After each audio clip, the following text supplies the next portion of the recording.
Ini menurut saya karena ada kekosongan kepemimpinan yang dapat menyerap aspirasi masyarakat secara luas. Adanya kekosongan itu, begitu ada pemimpin yang karismatik, katakanlah karismatik begitu, atau ada yang berani memberikan alternatif, maka orang mendukungnya. Ini suatu, jadi seperti Mas Habib Rizik itu adalah sesuatu indikator bahwa ada proses yang perlu diperbaiki dalam sistem demokrasi kita. Mempermasalahkan tentang SKT FPI, maka saya sampaikan, saya tanggapi di sini bahwa pihak-pihak tersebut adalah sesungguhnya orang-orang yang tidak mengerti tentang hukum dan tidak paham tentang hukum. Dan FPI sungguh tidak peduli itu dan tidak mempermasalahkan SKT dikeluarkan atau tidak. FPI tidak peduli soal SKT-nya. Kalau kita kaitkan dengan kemarin ya statement Panglima TNI maupun kunjungan ke pasukan-pasukan elit, saya kira ada hubungannya dengan ini. Bagaimanapun kalau Panglima dapat perintah dari atas juga dia juga susah juga gitu loh. Buat Bapak Pangdam Jaya, Bapak Dudung Abdurrahman, ingat Pak, kita ini hidup di dunia sebentar Pak. Salah EPI apa? EPI tidak pernah maling uang negara, tidak pernah korupsi. Saya hanya pecinta Habib Rizik, pecinta ulama, pecinta EPI. Khawatir, gak usah bingung. Mau 1000 baliho dicopot, 1000 baliho dibakar, gak akan melunturkan cinta kita pada perjuangan Islam dan juga gak akan bisa menghapus cinta kita kepada Habib Rizik Syihab. Sekarang saya mau ajak doa dulu, boleh? Jangan sembuhkan penyakitnya, biar dapat penyakit yang belum ada obatnya, biar susah jalan hidupnya, biar dipecat dari tempat kerjaannya, biar ditinggal lari bininya, biar lakinya kawin lagi, biar anak-anaknya ngelawan sama dia, biar hidupnya tidak bahagia, nggak dapat anak keturunan yang solihin dan solehat, hidupnya hancur-hancuran, nggak ada berkah, susah tiap hari, sedih tiap hari. Corona makhluk Allah. Ya Allah, jadikan makhluk Allah ini hanya membunuh, menyerang mereka-mereka yang makan uang rakyat itu ya Allah. Corona itu makhluk Allah. Anggap saja corona itu adalah energi jahat. Maka biarkan dia mencari yang satu resonansi dengan dia. Biarkan dia mencari orang-orang yang punya energi jahat juga. Terutama istana. Astagfirullah.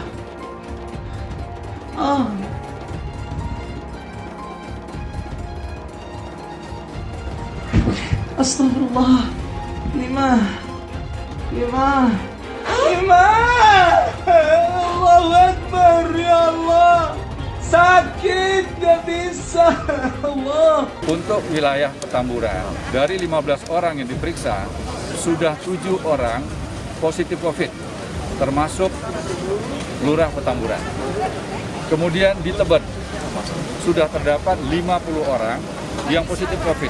Memang sudah ada penyampaian bahwa yang bersangkutan sakit kena COVID, kemudian ada juga surat sakit juga yang ditujukan kepada kita itu dari Ketua RW setempat. Dan satu lagi dari pihak penyelenggara FPI sampai sekarang belum ada kabarnya.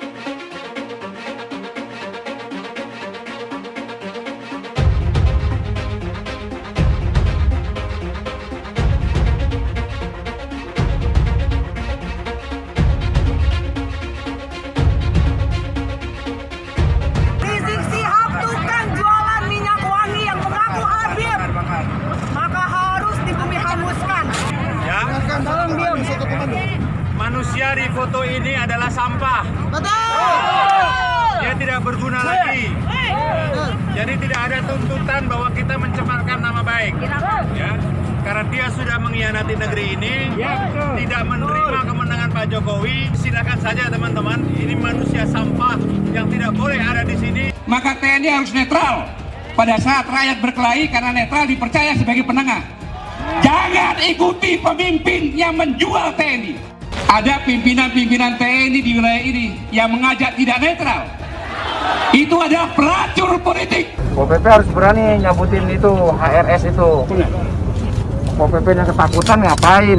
Saya dukung langkah yang dilakukan oleh Pangdam Jaya karena pasti tujuannya baik untuk republik ini, untuk negara ini. Siapapun yang akan mengganggu keselamatan jiwa masyarakat, saya akan melakukan penegakan hukum yang tegas dan akan melakukan upaya-upaya pencegahan.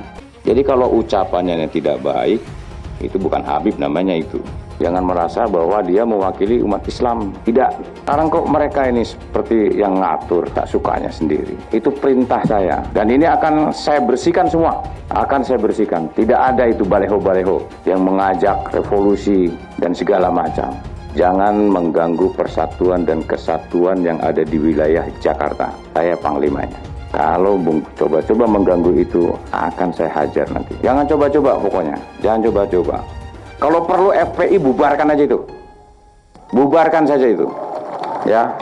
Tapi Anda yakin FPI tidak akan bisa dibubarkan? Karena kalau Front Pembela Islam dibubarkan, besok dibikin lagi Front Persatuan Islam. FPI juga nih. Front Persaudaraan Islam. FPI lagi. Makanya kita bangga. Begitu terjadi penghinaan terhadap Rasulullah, satu anak muda, saudara. Anak muda. Seorang muslim, dia nggak terima Rasulullah dihina. Apalagi negara mendukung penghinaan tersebut. Apa yang dia lakukan, saudara? Itu dia ambil pedang, dia tebas kepala gurunya, saudara.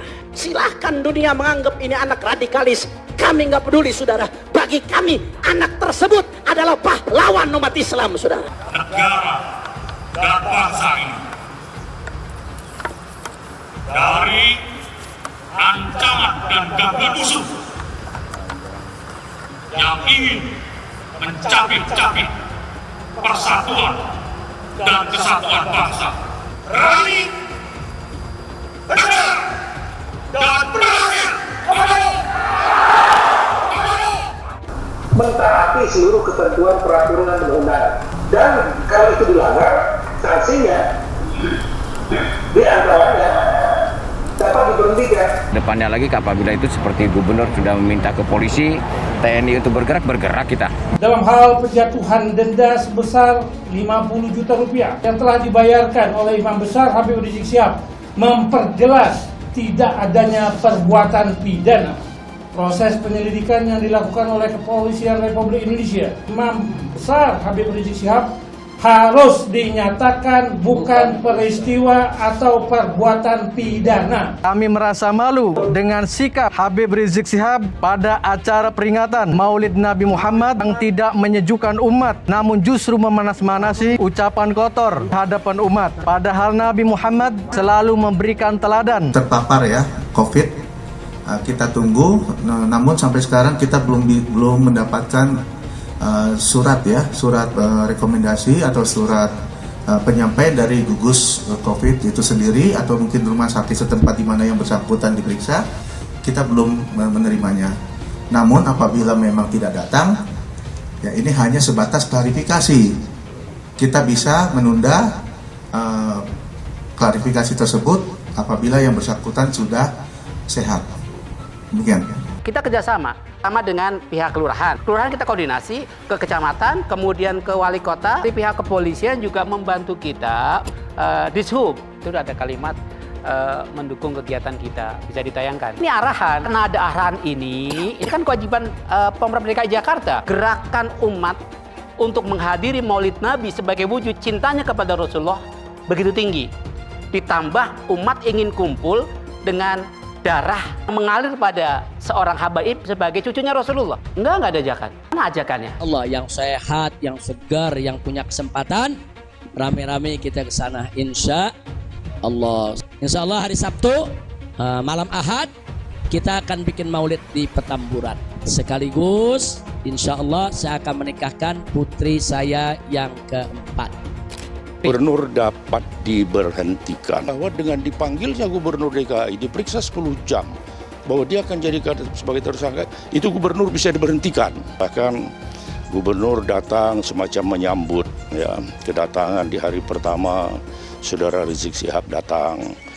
Kemudian Gubernur tahu bahwa akan dilanjutkan dengan resepsi atau perkawinan putri dari Saudara Habib Rizik, yang akan dilanjutkan lagi dengan peringatan Maulid Nabi. Tahu bahwa pemerintahan ini tidak terlalu suka dengan Gubernur Anies Baswedan gitu ya. Dan ini agak aneh juga undangan klarifikasi seperti sekarang ini kemudian ada BAP-nya gitu ya. Ini kan mau mempermalukan namanya. Misalnya terkait dengan pilkada di Jawa Tengah, di tempat-tempat lain, dan hanya merupakan satu himbauan.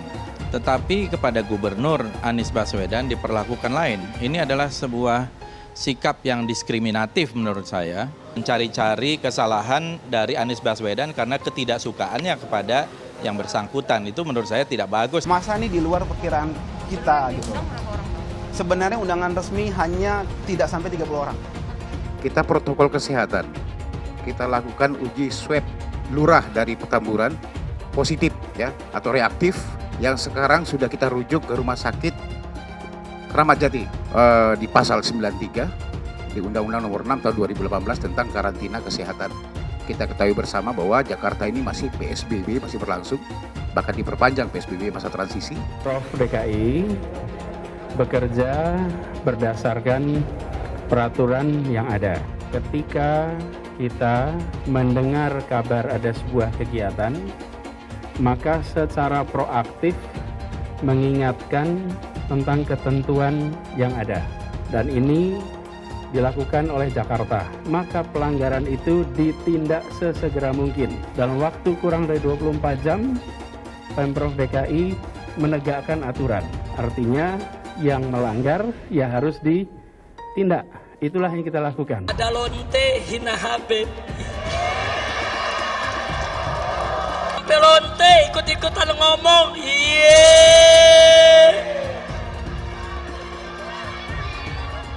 Saudara, saya nggak marah. Cuman ada umat yang marah. Ngancam mengepung lonte. Polisi kalang kabut jagain lonte. Iya.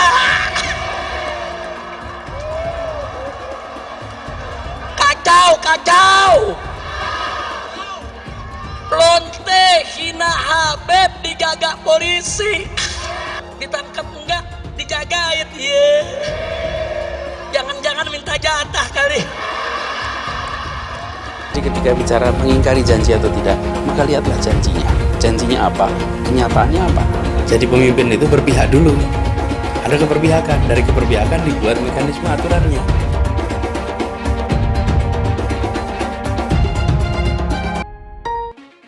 Jangan ini berulang. Jangan kita sampai kembali lagi.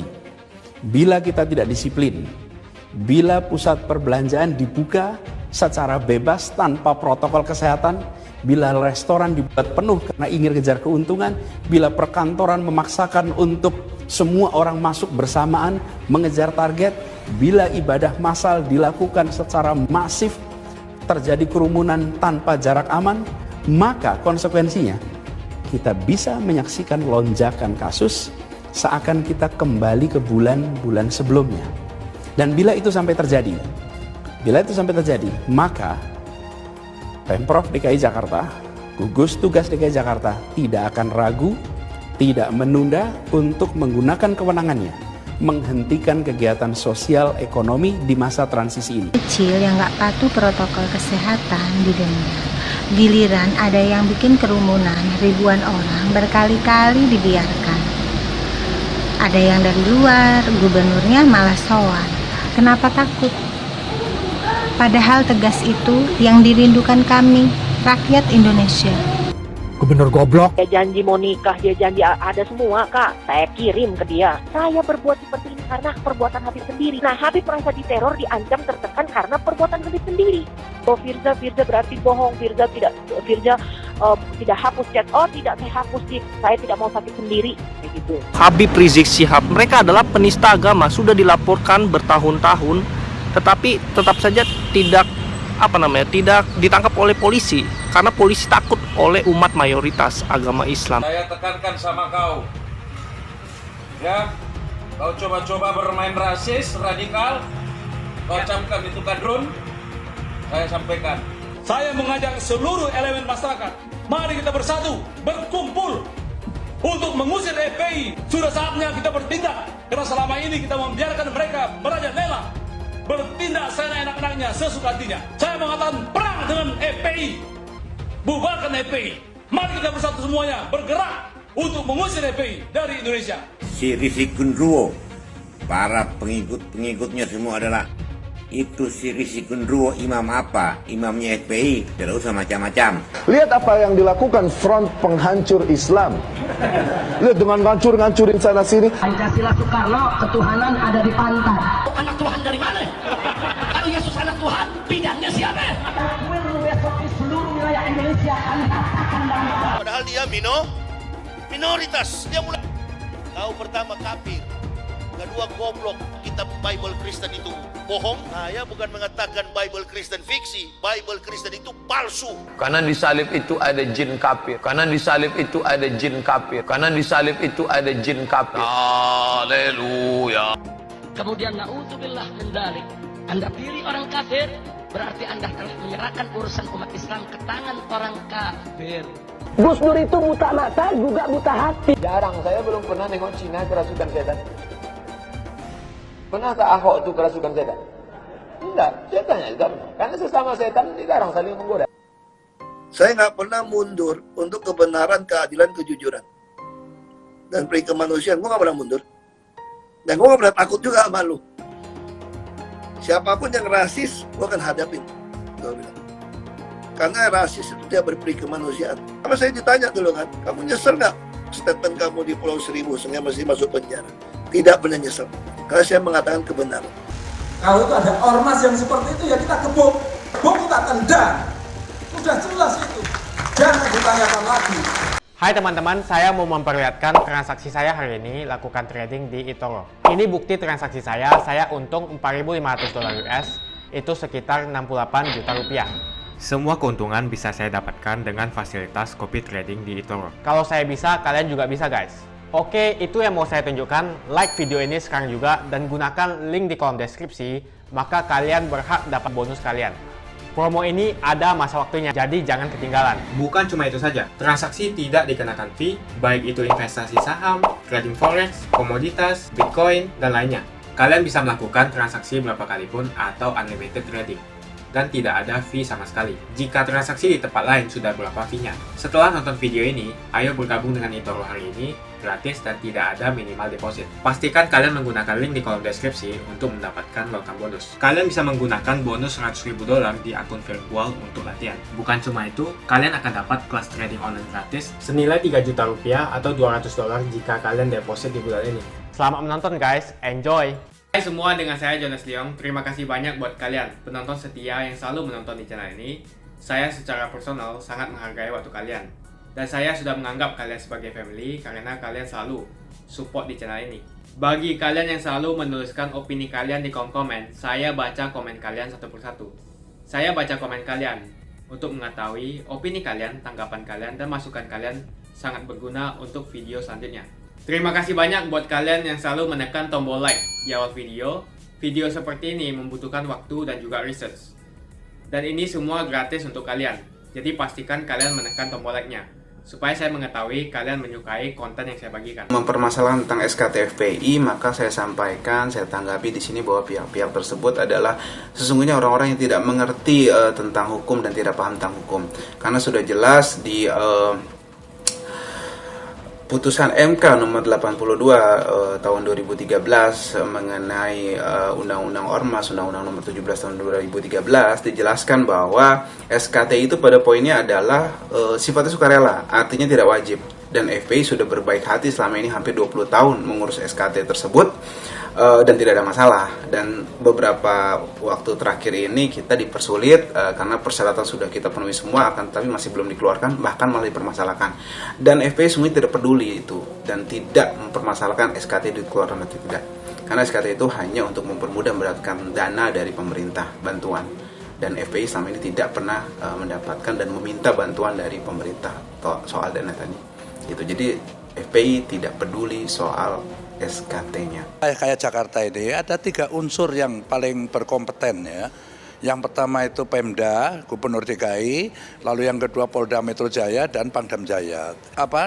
Unsur inilah yang sangat bertanggung jawab. Nah dalam konteks menanggulangi, udahlah kita jelaskan saja lah bahwa yang kita rembuk ini kan FPI yang dipimpin HRS, sudah itu saja, jangan kita lari kemana-mana, udah pasti itulah yang dimaksudkan. Yang pertama kan misalnya soal baliho. Baliho itu ada perdanya, tempatnya di mana, ukurannya mana, pajaknya berapa gitu. Tidak bisa sembarangan gitu kan. Nah kalau itu salah ya diturunkan, dipasang lagi, turunkan lagi, dan itu cukup Satpol PP gitu kan. Nah kalau sudah terbukti dalil-dalil itu melanggar aturan, karena perda itu juga ada konsekuensi hukumnya, tentu diusut oleh Polda Metro. Nah apakah fase-fase ini sudah dilewati? Kalau sudah dan gagal semua, katakan nggak tembus semua, barulah TNI ngambil alih. Dan itu sudah ada contohnya waktu saya Panglima, peristiwa 27 Juli itu daerah Polda dianggap sudah tidak sanggup lagi, maka Panglima memerintahkan saya ngambil alih. Kan gitu ceritanya itu. Nah oleh karena itu perlu langkah-langkah soft power dulu gitu. Bagaimanapun atau siapapun, semua itu rakyat kita. Di dalam ibaratnya keluarga itu anak-anak kita yang macam-macam modelnya, ada yang nakal, ada yang alim gitu kan. Ya yang nakal kita kasih tahu gitu. Namanya bahasa intelijen itu operasi penggalangan. Bisa dilakukan secara lunak, kita selos, kita ajak, kamu salah, jangan begini lagi, jangan begini lagi gitulah. Dan itu biasanya unsur intelijen. Tetapi kalaupun nggak tembus, baru kita melakukan namanya penggalangan cara-cara keras. Tentu keras yang saya maksud itu adalah terukur dengan hukum kita yang berlaku itu seperti apa. Pelanggaran seperti ini sanksinya ini, pelanggaran seperti itu sanksinya itu gitu loh. Apalagi sampai mengerahkan pasukan khusus. Pasukan khusus, Kopassus, aduh itu barang-barang hal itu. Itu hanya ditugaskan kepada sebuah sasaran yang niscaya tidak bisa dilakukan oleh satuan lain. Itu berpasukan khusus maju. Saya kira belum segenting itu gitu loh maksud saya. Ya, tindakan apapun sekali lagi harus terukur, jangan berlebihan gitu kan. Tetapi ingat ya, saya menyalahkan adik-adik saya juga nggak bisa Panglima atau mungkin Polda gitu, karena mereka punya atasan. Kalau kita kaitkan dengan kemarin ya statement Panglima TNI maupun kunjungan ke pasukan-pasukan elit, saya kira ada hubungannya dengan ini. Bagaimanapun kalau Panglima dapat perintah dari atas juga dia juga susah juga gitu loh.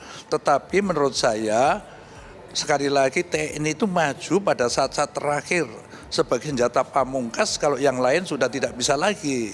Harus seperti itu menurut pandangan saya gitu. Karena memang intinya tentara itu diharapkan kepada musuh dari luar maupun dari dalam, misalnya separatis. Khawatir, nggak usah bingung. Mau 1000 baliho dicopot, 1000 baliho dibakar, nggak akan melunturkan cinta kita pada perjuangan Islam. Dan juga nggak akan bisa menghapus cinta kita kepada Habib Rizik Syihab. Nggak pengaruh. Itu cuma kain, itu cuma kertas. Kita bisa beli lagi, kita bisa bikin lagi. Tenang aja, rezeki dari Allah banyak.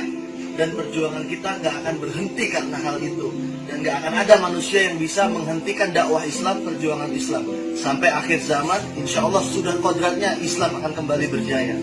Jadi nggak usah berkecil hati, santai. Sekarang kita tiarap dulu. Besok kita berjuang lagi, kita gempur lagi. Salam revolusioner. Buat Bapak Pangdam Jaya, Bapak Dudung Abdurrahman, saya cuma mau tanya Pak, Bapak mengatakan kalau perlu dibubarkan saja FPI. Ya kurang lebih begitulah bahasanya. Alasan Bapak berkata seperti itu apa Pak? Salah FPI apa?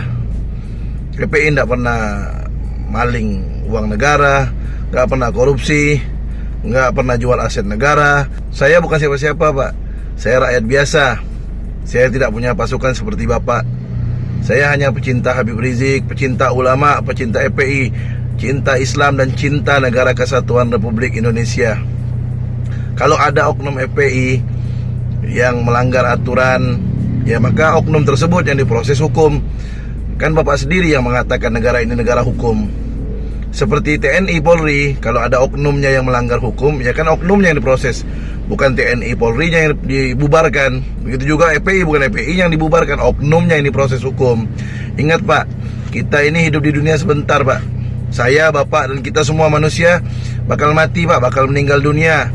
Semuanya tinggal, jabatan tinggal, harta tinggal, rumah tinggal, kendaraan tinggal, bahkan keluarga, anak istri tinggal semuanya Pak.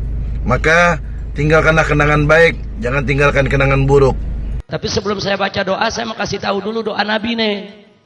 Apa kata Nabi? Ya Allah, barang siapa yang kau berikan kuasa untuk mengurus aku punya umat, menentukan nasib aku punya umat, kemudian dia bikin susah aku punya umat, faskuk alaih, bikin susah dia, ya Allah. Ini doa Nabi, saudara. Sebaliknya kata Nabi, ya Allah, barang siapa yang kau berikan kuasa untuk mengurus aku punya umat, urusan mereka, dan mereka permudah urusan aku punya umat, berlaku baik, berlaku santun dan lembut. Apa kata Allah? Maka perlakukan dia dengan lembut, perlakukan dengan baik, perlakukan dengan santun. Amin ya Rabbal. Ingat, begitu Anda masuk ke TPS, saudara, saat itu Allah memberikan kuasa kepada Anda, Allah berikan amanat kepada Anda. Untuk siapa suara Anda diberikan? Begitu Anda berikan untuk orang Islam, berarti Anda memberikan jalan kepada si Muslim untuk menjadi pemimpin yang akan mengayomi umat Islam. Berarti Anda memudahkan urusan umat Islam. Tapi manakala Anda masuk ke dalam TPS, kemudian na'udzubillah min dzalik, Anda pilih orang kafir, berarti Anda telah menyerahkan urusan umat Islam ke tangan orang kafir. Yang Allah tidak pernah izinkan itu, saudara. Sehingga seorang kafir ini Anda berikan jalan untuk ke depan ngerjai umat Islam. Saudara, merusak umat Islam, melanggar aturan syariat, berarti saudara, Anda sudah menyalahgunakan amanat kuasa yang Allah berikan kepada Anda, saudara, untuk menyulitkan umat Islam. Maka berarti orang tersebut masuk dalam sumpahnya Nabi, bikin susah dia punya hidup, ya Allah. Insya Allah, ini hadis, saudara. Ada doa, ada nyumpahin, saudara. Nah, sekarang saya mau ajak doa dulu, boleh? Boleh? Ya Allah, barang siapa di antara kami umat Islam ini, ya Allah. Amin. Semua orang-orang Islam yang ada di Jakarta ini, ya Allah. Amin. Yang memilih pemimpin Muslim. Amin. Yang memudahkan jalan bagi umat Islam untuk memimpin Jakarta. Amin. Permudahlah jalan hidupnya. Amin. Murahkan rizkinya. Amin. Berkahi nafkahnya. Amin. Lancarkan pekerjaannya. Amin. Mudahkan kesulitannya. Amin. Amin. Lapangkan kesempitannya. Amin. Harmoniskan rumah tangganya. Amin. Sembuhkan penyakitnya. Amin. Karuniakan anak keturunan yang solehin dan solehat. Amin. Bahagia dari dunia dan akhirat. Amin. Dan segala hajatnya digabulkan, ya Rabb. Amin ya Rabbal Alamin. Jika ada di antara umat Islam yang ada di Jakarta ini, yang sudah dinasehati ulama, sudah dikasih tahu ulama, agar jangan memilih pemimpin kafir, tapi dia tetap bandel, ya Allah. Dia tetap ngotot, ya Allah. Bukan karena dia tidak tahu, ya Allah, tapi dia ingin melawan Engkau. Dia ingin melawan daripada fatwa ulamanya, ya Allah. Dia sengaja memilih orang kafir sebagai pemimpin.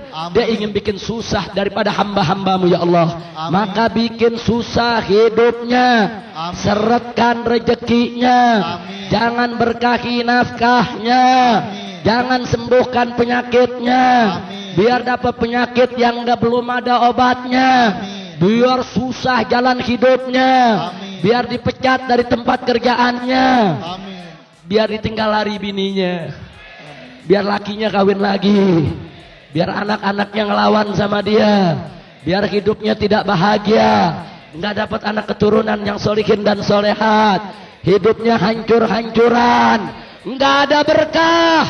Susah tiap hari. Sedih tiap hari. Ada pimpinan-pimpinan TNI di wilayah ini yang mengajak tidak netral. Membantu salah satu. Maka itu adalah pengkhianat. Itu adalah pengkhianat. Itu adalah pelacur politik. Itu akan menjual TNI untuk kepentingan pribadi. Dan pemimpin-pemimpin seperti ini suatu saat rela mengorbankan nyawa anak buahnya untuk kepentingan pribadi. Saya ingatkan ini. Pak, saya bersumpah taat kepada atasan dengan tidak mentah perintah atau putusan. Iya betul, tetapi sumpah yang pertama, setia kepada negara kesatuan Republik Indonesia berdasarkan Pancasila. Melanggar Pancasila karena TNI adalah anak kandung rakyat, maka TNI harus netral pada saat rakyat berkelahi, karena netral dipercaya sebagai penengah. Itu TNI. Semoga ini didengar oleh semua prajurit TNI. Jangan ikuti pemimpin yang menjual TNI. Saya ingin sampaikan bahwa TNI adalah bentengnya persatuan dan kesatuan bangsa. Oleh sebab itu, dengan profesionalisme kalian, maka kalian harus siap untuk diterjunkan dalam rangka melawan musuh yang mencabik-cabik benteng persatuan dan kesatuan bangsa. Mari jamaah di masjid. Di masjid itu orang datang ke masjid orang suci, masjidnya juga suci. Kemudian rumahnya juga nambah Allah. Masa sih corona mau masuk ke rumah Allah? Kalau ingin ya tidak terterjang oleh corona, dekatilah Allah. Corona itu adalah makhluk Allah. Kita juga makhluk Allah. Corona datang, musibah-musibah datang, tiada lain dan tiada bukan, saudara. Pasti kesalahan ini ada kaitannya. Apa kaitannya? Karena Habib Rizik tidak boleh kembali ke tanah air. Allah Ta'ala murka dan Allah kirimkan corona ke Indonesia, saudara. Hai teman-teman, kalian sudah membuka akun untuk melakukan investasi atau trading? Jika belum, membuka rekening di eToro gratis loh. Bahkan cuma butuh 5 menit saja. Cepat dan simple. Dan semua bisa dilakukan secara online. Sampai saat ini ketika kita mau melakukan investasi saham atau trading forex, kita masih menggunakan cara yang kuno. Seperti kita menelpon banker atau broker yang melakukan atau mengeksekusi transaksi kita. Tapi apakah kalian tahu di eToro kita membeli saham atau forex, kita cuma login, lalu memilih apa yang kita mau, lalu masukin angka berapa banyak yang ingin kita beli, lalu tinggal klik. Sesimpel itu. Sampai saat ini kita bingung mau investasi saham luar negeri, trading forex, komoditas, dan cryptocurrency di mana tepatnya. Kita bisa transaksi semua trading ini di eToro. eToro merupakan one-stop shopping. Sampai saat ini kita membayar fee di setiap transaksi kepada banker atau broker. Setiap kita melakukan transaksi jual beli, biasanya kita dipotong fee oleh platform kita. Kalau dalam 1 bulan kalian melakukan transaksi 1 kali, mungkin tidak terasa. Coba kalian melakukan trading sebanyak 100 kali. Sudah berapa fee-nya? Misalnya kalian membeli saham Google dengan fee per transaksi $10. Jika kalian membeli saham Google 10 kali, maka fee transaksi sudah $100. Belum lagi kita akan dikenakan fee ketika kita menjual saham itu. Itulah sebabnya saya memilih eToro, karena tidak ada fee sama sekali. Saya ulangi, di eToro tidak ada fee sama sekali ketika kalian melakukan transaksi. Dan yang kedua, kalian bisa melakukan unlimited trading atau trading sebanyak apapun. Ya, kalian bisa melakukan trading 10 kali, 100 kali, 1000 kali dalam sehari tanpa dikenakan fee. Jadi berapa banyak uang yang kita hemat dari fee saja. Sampai saat ini ketika uang dana kita dikelola oleh manajer keuangan, terkadang kita tidak diberitahu ketika akan melakukan transaksi. Bahkan investasi kita dipotong biaya. Dan kita dibikin bingung karena kurangnya transparansi. Kita juga bingung memilih investasi manajer yang bagus untuk mengelola investasi kita. Alhasil, investasi kita bukannya untung malah rugi. Bahkan yang lebih ekstrim, kita tertipu oleh manajer investasi yang ilegal. Tapi apakah kalian tahu di eToro ada fasilitas yang namanya copy trade, di mana kita bisa menduplikasikan investasi atau trading yang dilakukan oleh trader profesional. Semua data terbuka dan transparan dan kita bisa melihat performance sampai 10 tahun yang lalu. Dengan fasilitas ini, kamu tidak usah lagi menelpon manajer keuangan kamu untuk melakukan trading. Atau pusing investasi kamu merugi dikelola oleh manajer keuangan. Di eToro, kita bisa memilih investor profesional yang sesuai dengan yang kita sukai. Dan di eToro banyak sekali profesional investor yang keuntungannya di atas 50%. Bulan ini saya profit 140%. Jika kalian ingin profit seperti saya, kalian tinggal menggunakan fasilitas copy trade. Jadi ketika saya profit, maka otomatis kalian akan mendapatkan profit. Mau beli saham Google, 1 unitnya mahal. Di eToro, kalian bisa beli di bawah 1 unit atau pecahan unit. Contohnya kita membeli saham Google dengan hanya $50 saja, yaitu 0,02 unit. Di platform lain, kalian diwajibkan untuk membeli minimal 1 unit atau $1.500 untuk saham Google. Dengan $50 atau Rp700.000 saja, kalian sudah bisa memiliki saham Google. Menarik bukan? Saya sudah lama menggunakan eToro dan minggu ini saya profit 140%. Jadi bergabunglah dengan eToro dan mulai profit hari ini. Jadi apa yang kalian tunggu, mendingan kalian cobain sendiri aja deh. Tutorial bisa kalian cek di kolom deskripsi dan kalian harus menggunakan link di kolom deskripsi untuk mendapatkan welcome bonus. Jika tidak, maka tidak akan mendapatkan bonus. Dan gunakan bonus $100.000 di akun virtual Anda untuk mengenal lebih jauh tentang eToro atau bisa digunakan untuk latihan. Bukan cuma itu, kalian akan dapatkan kelas trading gratis yang nilainya Rp3 juta jika kalian deposit di bulan ini. Kasih banyak buat kalian yang nggak skip dan nonton video ini sampai habis. Saya secara personal sangat menghargai waktu kalian. Makasih banyak buat kalian yang sudah tekan tombol subscribe Dan makasih banyak buat kalian yang sudah tekan tombol loncengnya. Jangan lupa bagikan informasi ini ke teman atau family Anda. Mungkin teman atau family Anda membutuhkan investasi ini. Oke guys, sekian dulu dari saya. Jangan lupa follow Instagram saya di @johannesleongofficial untuk kata-kata motivasi setiap harinya.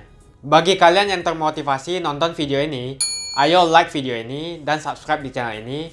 Dan buat kalian yang sudah subscribe di channel ini, jangan lupa tekan tombol loncengnya supaya kalian mendapatkan notifikasi setiap kali saya upload video. Hai teman-teman, terima kasih banyak buat kalian yang sudah menekan tombol join atau sudah bergabung di channel YouTube Jonas Leong.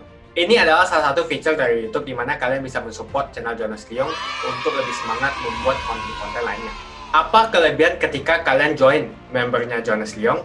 Yang pertama, kalian akan mendapatkan badge atau tanda khusus untuk kalian semua, seperti ini. Kita mulai dari new member, 1 bulan, 2 bulan, 6 bulan, 1 tahun, dan juga 2 tahun. Jadi semakin lama kalian berlangganan dengan membershipnya Jonas Leong, maka badge Anda akan berevolusi menjadi lebih bagus dan menjadi lebih baik lagi. Yang kedua, kalian bisa menggunakan banyak emoticon yang bisa Anda pakai, seperti ini. Jadi kalian bisa berekspresi menggunakan emoticon yang sudah saya sesuaikan untuk kalian semua pendukung Jonas Leong. Tentu saja ada perbedaan antara orang yang belum membership dan sudah. Dari segi tampilan nama yang di-highlight dan juga logo di samping nama ketika Anda komen. Dan juga komen kalian akan lebih sering saya reply dan juga akan saya pin atau feature di setiap video.